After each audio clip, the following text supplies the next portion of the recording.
We continue our interaction with Mr. Navroz Contractor as he tells us about the connections between art and photography.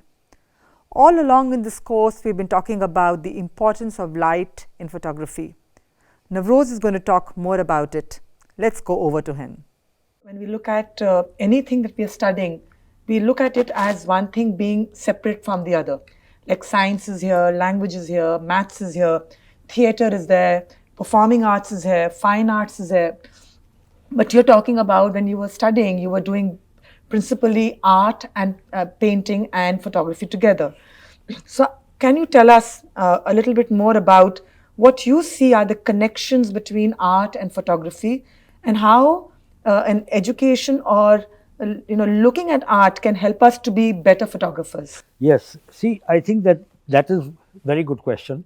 That is one of the things that is missing from all the schools of photography in India. And what has happened is that when you study photography in India, you study photography as if it existed by itself, but it is not true. What is your reference? So if you go to, say, the good schools in the world, which is in Czechoslovakia or in Cuba, and you want to become a cinematographer, first 2 years you have to study fine arts. Only then you will be able to come near a camera.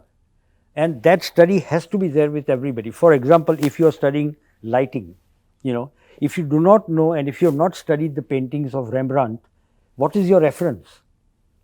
My reference cannot simply be because what Bergman was shooting or what Kurosawa was shooting or all that, because they have their own references.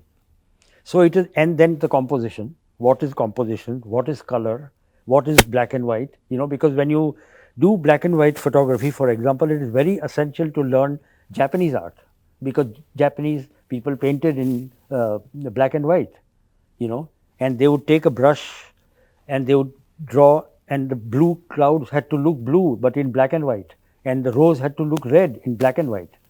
So our color of photography, I still feel that for the longest time the color of photography was black and white, and how do you see that? How do you put all that range of colors into watching in black and white, So that was one thing. So that was a very, then when you're looking at things, if you are going to go into filming or anything like that, theater is very important, because you're looking at actors all the time. You're looking at lighting, how they've lit that scene, how they've lit this scene, Then when you're looking at reality, what you're looking at is that you're going to different situations all the time. Now I'm talking technically.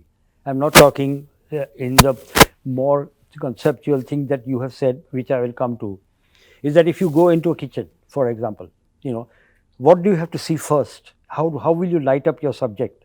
Is where the light source is, and you have to replicate that. You see, before the films were very slow, and now the films are very fast. Like my first film that I shot, the daylight ISO was 25. Today you cannot even, nobody can hear today. The basic film speeds are starting at 800. So we have to deal with all these kind of things. And so when you shoot candlelight, did we have paintings in India which showed us what candlelight does, what masters have done with candlelight? So we have to have that in your brain, You have to have that in your computer. It is like studying an alphabet, that when you want to write, you have to know the alphabet, you have to know a little bit of grammar, So all these things imbibing into you was what makes a real photographer. Now, if you want to go into photojournalism, then you have to learn history, you have to learn politics, you have to be interested, or whatever that your subject is, but you have to be interested in life around you and want to go deep and deep into that thing. Now technically, let me tell you that when I was very fortunate to learn with a very famous photographer called Bhupendra Karia, and nothing was like that in the fine arts before he came. So I'll tell you my story. It's a little, anecdote, that we were doing photography for 1.5 years, and I was not getting anywhere, My pictures would look like rubbish and everything like that, and I would go in and out of the dark room, and people would tell me, my teacher would tell me something, my peon would tell me something, and it was a big struggle. I was not getting anywhere. So I met this guy, and he told me that, you really want to study photography? So I said, yes. So he said, show me all your work. So I brought my 1.5 years of work, And he looked at everything, looked at all my negatives, and he asked me again, do you really want to study photography? So I said yes. So he took out a cigarette lighter and put fire to all my work. Wallah. Yeah. So everything went into ashes. I mean, as a grown-up boy, I was in tears. And he said, now you start. And he called me home and he gave me 20 rolls of film. And for 6 months, he only made me shoot and process, shoot and process, Then after that, for 6 months, he made me do only contact sheets. So when you make a black and white photograph, which I brought some samples for you to show, from what quality wise, from what your contact print looks to what your exhibition quality print looks, should look exactly the same. It is not that contact prints are only meant for looking at frames and moments and all these kind of things. So the technical training that I had was so severe. Literally, he started teaching me how to print. And he would lock me up in the dark room on Friday morning and he would let me out on Sunday night. And I had to make 80, 90 prints of maybe 4 or 5 images. And then I would take it to him and he would tear up 85 out of 100, 95 out of 100 and keep only those 5. That kind of rigor I went through, so that now what has happened is that if I pick up my camera and I shoot, I know exactly what I'm going to get, what my final result is going to be. So what has happened in digital photography, I tell you, is that we shoot and then we look. So the subject is gone away, because you should shoot 5, 6 frames before you look at what has happened. When we were shooting on film, we couldn't look. We had to wait for 2, 3 days till we process, till we make prints, and then we know what we have taken or what we have not taken.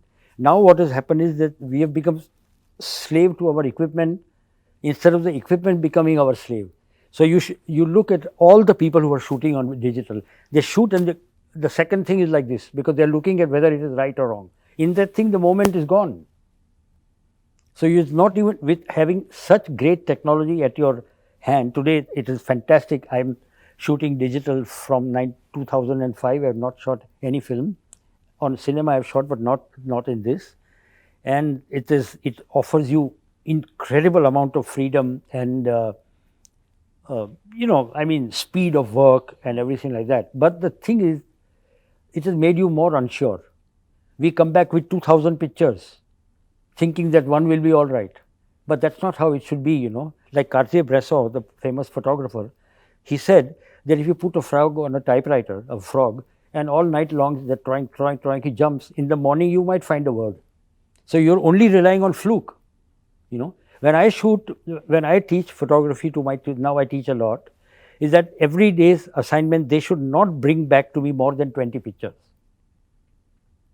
Because what are you teaching them? You're teaching them how to look, and that is what I teach them. Technically, everybody is today very good, and the younger generation picks up technique like this. In fact, I have to ask them, what can I do with my camera that I'm not doing right, or something more, or something deeper, or like that. But what we need to do is that constantly train in how to look and sharpen your eyes, sharpen your brain, sharpen your ears, and be physically prepared to, to capture all this when the moment happens. To be a photographer, we need to not only learn the tools of photography, but we also need to know about the world and its affairs, and we need to learn history.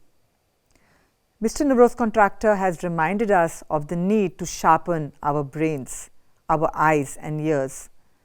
Observation skills are very important in the field of photography. We are going to continue our interaction with Mr. Navroz Contractor in the next video.